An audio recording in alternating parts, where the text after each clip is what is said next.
Welcome, one and all, to the amazing Max Show. I am your host, Max. Well, we have a very special show for you today. My guest is... Oh, wait. Did I remember to book a guest? There you are! I've been looking for you! Hey, wait. Were you talking to somebody? And where did that camera come from? Oh, I'm hosting my show. But now that you're here, maybe you can help. Me? Yeah. Me? Yeah. How? How can I help you? Hope Pay. Max, we've been over this 100 times. It's not Hope Bay, it's Hope. Oh, that makes more sense. I heard some others at school talking about hope and Advent, but I didn't know what it meant. Well, I know somebody who could help. You do? I do. Oh. I got her on speed dial. Oh, maybe we can Zoom them. No. Zoom in person is better. Let's go. Can we have waffles? Sure. Oh, I'll get the whipped cream. And strawberries. Don't Yeah, forget. and syrup. And chocolate. Sprinkles. Yeah. Yeah, Lots of chocolate sprinkles. sprinkles. Maybe no waffles and sprinkles. Just go straight to sprinkles. Sprinkles. Okay, let's go.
Rejoice.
back, everyone, to the show. Our first guest today is... Who is this person? Oh, this is my friend I was telling you about. Friend? How? Yeah, well, she helps me when I need somebody to talk to or I have questions about the Bible. Oh, so, person who knows about the Bible. Well, you could just call me Pastor Bonnie. If that's what you want, Pastor Bonnie, person who knows about the Bible. No, you can just call me... Hope-Bay! No! Marvin says you know something about Hope-Bay and Advent. That I do. Max, I said hope, not hope, remember? Oh. You see, Max and Marvin, a long time ago, God's chosen people, the Israelites, well, you see, they were captured by their enemies. They had disobeyed God, and now they were living in the consequence of that disobedience. And they had forgotten how God had saved them, and the Israelites were taken far away from their homes. Oh, this sounds like it was a sad and scary time. Yeah, it really And it was. sounds like a sad and scary story. Ooh. Yeah, it kind of was. You see, the Israelites didn't know what to do. They had no idea what would happen, and they had forgotten how God had saved them in the past. Wow, sounds like the Israelites needed some hope, huh? They did. You see, the Israelites called out to God. Oh, like this? Hey, God, how's it going? Yeah, no, not quite like that, Max. You know, just like they called out to God, like they talked to God, like in their prayers, just like how you talk to God when you pray to Him, right? Oh, that makes sense. Yeah. And anyway, so when the Israelites called out to God, God answered them like God always answers His people. He does? Yes, and He sent them a messenger named Isaiah to Wait. give them hope. God sent someone to give them hope? He did. You see, this prophet Isaiah told the people a very important message, and he said, "Do not be afraid. God had forgiven their sins." And then he said that God would make a promise with them, a forever promise. The best kind. Yes, and that he would give them his faithful love. I thought we were talking about hope. Max, now who's interrupting the story? You see, these words gave the people, God's people, hope because they believed in God and remembered God's faithfulness to keep His promises. And they remembered, and they then knew that God would one day bring them back to their homes. So let me see if I got this straight. Okay. Hope means looking forward to something good? Yes, that's right. These words that the Israelites heard gave them hope, and they give us hope today too, because we can remember and know that God always keeps His promises to us as well. So, it's like even though I couldn't go camping last weekend because it was too cold, God will still take care of me? That's right. God always keeps His promises, Max. Well, you know what? You're not too bad, person who thanks. knows about the Bible. That's the show for this week. Tune in next week when we talk about peace. Max, it's not peace, it's peace. No, peace. No, not peace. Oh, dear. Peace. It's like pizza, It's but not peace. like pizza. Anyways, see you next time, friends. Pizza. Peace. Hello, everyone. Merry Christmas. We are so excited that you have joined us for Craft Time with Crystal and Maggie. So we have a really exciting craft for you guys. Are you ready to see it? We are making, what is that? Candle. Elephant. Nope.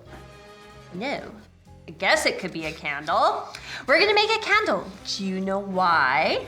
We're celebrating Advent for the next 4 weeks, and we thought it would be fun to do an Advent candle with you guys. Now, this is super duper simple. So, are you ready to get started? It's literally gluing and ripping. You don't even have to use scissors. All right, let's get started. Are you ready, Maggie? Yeah. Okay, So the first thing that we're gonna do, I thought we would do black in the background instead of blue on this next one that we do, just because I thought the candle would show up a little bit better. So we're gonna use black, okay? Okay. Okay, so what Maggie's gonna do is I'm gonna rip the pieces of paper and then she is gonna glue them on. So we need some glue sticks here. Oops, my glue stick fell right on the ground. All right, some glue for you. We're gonna start out with our red background for our candle because we kind of want it to be bright and fun. So we're gonna take a red piece of paper, so we just regular old construction paper. You could use any paper that you have around your house. You could use white and then color it if you wanted. We're gonna take it, we're gonna rip a piece, just like that. Wasn't that simple? And you're gonna rip the other side as well, because you want it to look kind of fun, right? Now, I feel like that might be a little bit tall. What do you think? Yeah. Yeah? Okay, so let's rip another little piece. I don't know about you guys, but I get quite a bit of satisfaction ripping paper and just being like, rip, rip, rip, rip, rip. It's just so much fun. Okay, and a little bit of mess is always fun too. All right, glue that on for us. I'm gonna do the exact same thing again, but I'm gonna use some purple paper now. So I got my purple paper. Now, because this one's a little bit smaller, I want to be a little bit more careful ripping down the edges because I don't want it to be too skinny, because that would look kind of funny on our red piece of paper. So you're just ripping down the sides. Again, you can rip it however you want. I kind of did mine in one long strip. If you want to make it all wavy, go for it. This is your craft, and you can do whatever you want to it. So we got perfect. Now we're gonna glue that red one on right inside of it. So far we've done the red. We did the purple. And we are gonna do the flame inside now. So we're gonna do this part. So I got a yellow piece of paper right here. Now this one's a little bit trickier. You might wanna ask an adult to help you because you have to rip it in the shape of kind of like a egg. That's a good way to say it. Kind of like an egg. You need it to be an oval. So it kind of has to look in that shape. Otherwise, your flame might look a little bit funny. If you want to do it a little bigger, you can do that. So you just take the piece of paper, you're gonna rip it along the edges. Try and make it as kind of tall as you can. Again, it's a little bit hard to rip it in that shape, but that's okay. So we're gonna put that one on. Can you glue that on, Maggie? And then we did orange. You could do red if you wanted. You could do whatever color you wanted in your flame. That's kind of the way that we wanted to do it. So then we're gonna do a little bit smaller of a one for the inside of the flame because you wanna be able to see the yellow part and you wanna be able to see the orange part.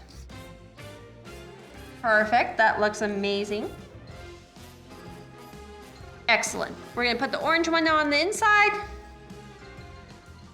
And then after that, we are going to do the green wreathy part on the bottom, all right? So you're gonna take some green paper. We already had our strips cut out. And we're gonna take some light green just so we have a little bit of definition and color down here. And you're gonna do the exact same thing. You gotta rip it all up in pieces. So Maggie, I'm gonna get you to glue all on the bottom of there. Lots of glue though, okay? So you're gonna rip up all your little pieces, just like that. Now we got some more leaves, but different colors. And you literally get to put them wherever you want. You could put them upside down, you could put them sideways, you could put them normal, you could put them straight, you could put them in a circle, you could make them into a heart, whatever your heart desires. So what did we learn about today? Who was our pastor that taught our Bible lesson? It was Pastor Bonnie, and she taught us about hope, right guys? Do you remember? Don't you just love that Max and Marvin? They're so awesome. Oh, that is looking fantastic, Maggie. I'm loving it. Should we put a few more on? Now, if you really wanted to, you could add some stickers if you want. You could use more different colors of green if you wanted. You can do whatever you want because it's your picture. You can color it and decorate it however you want to. And however much wreaths you want to put on. Should we put some berries on those, do you think? Yeah. Okay. So you're gonna take some red construction paper as well. You're gonna roll them up into a little ball. Okay? Now use your glue stick for a minute. You're gonna put glue on it just like that, and then you're gonna put the little berries on. Okay, so you're gonna take another piece, ripping it again, squishing it into a little ball, putting some glue on the end, and then you're gonna put some berries on it. That looks awesome, Maggie. And we are donezo! Onezos! Perfect. All right, what do you guys think? How's it look? I think we did a pretty great job. Did you guys do your candle? I'm sure it looks awesome as well. Well, I hope you had fun doing craft time with Crystal and Maggie.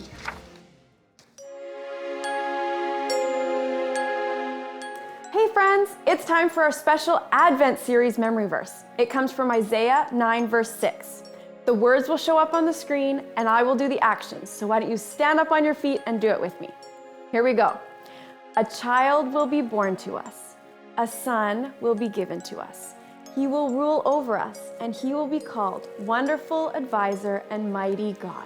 He will also be called Father who lives forever and Prince who brings peace. Isaiah 9 verse 6. Awesome, we're gonna do it one more time, so make sure you're standing and you follow along with me. A child will be born to us. A son will be given to us. He will rule over us, and he will be called Wonderful Advisor and Mighty God. He will also be called Father who lives forever and Prince who brings peace. Isaiah 9 verse 6.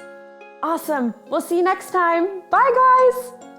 While shepherds kept their watching over silent flocks by night, behold, throughout the heavens there shone a holy light.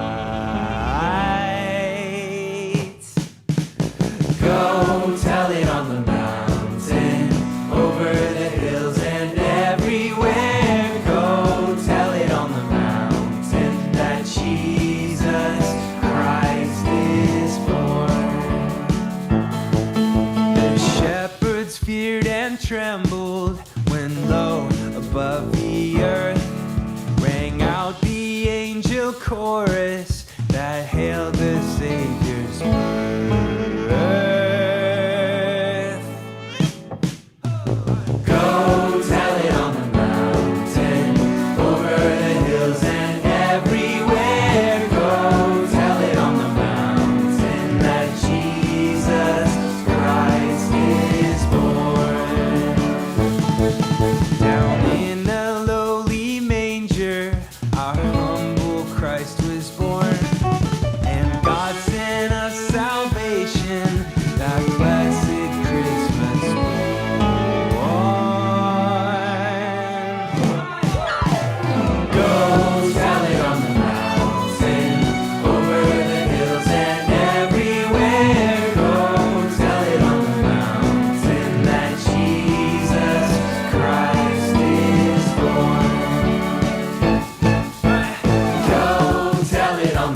Well, boys and girls, that's our time for today. Hopefully you will join us again next week as we continue in our Advent series. Now, maybe this week, as you eat breakfast with your family, why don't you try to discuss how anticipating this special family time is like or unlike what Mary and Joseph hoped for as they waited for the birth of Jesus. Anyways, I love you guys. We'll see you guys again next week.